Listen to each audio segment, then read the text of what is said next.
The reality is that ignorance is always common to both men and women in one way or another.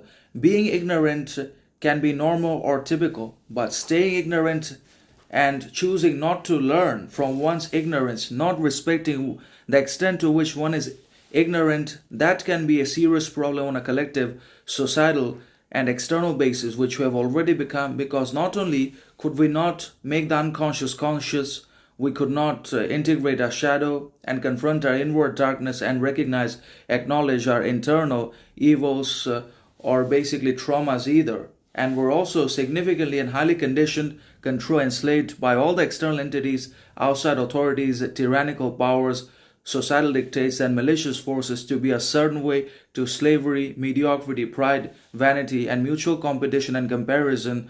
And at that type of base behavior, we're trapped, we're basically conditioned to. So instead of fighting the genuine sources of evil, instead of basically dying, fighting for the acquisition, establishment, and restoration of liberty, freedom, justice, equality, order inside of the society for everyone else.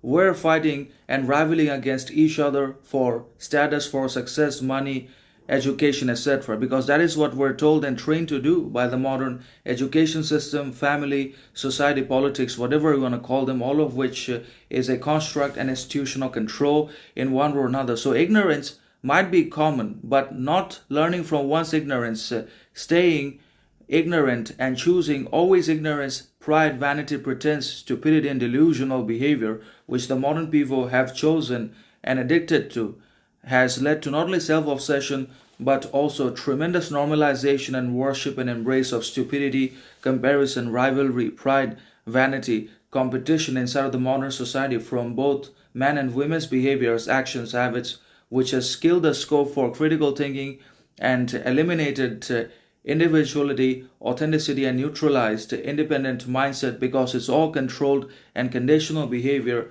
to a certain limit in one way or another. So we must always be willing to learn, not unwilling to learn, because learning is much more difficult than achievement and success and accomplishment. Success has always been a great liar. Success means the end of evolution. There is nothing to do after success. Success leads to nowhere, but learning, failure, mistakes always leads to evolution and development and cultivation of new powers, faculties, talents, virtues, authenticities, truthfulnesses, steadfastness, freedom in ourselves in one way or another. So being ignorant is not a shame, because ignorance cannot be overcome, because there is no end to knowledge, and possessing, acquiring all knowledge is impossible. But we must always be learning as much as we can from as many things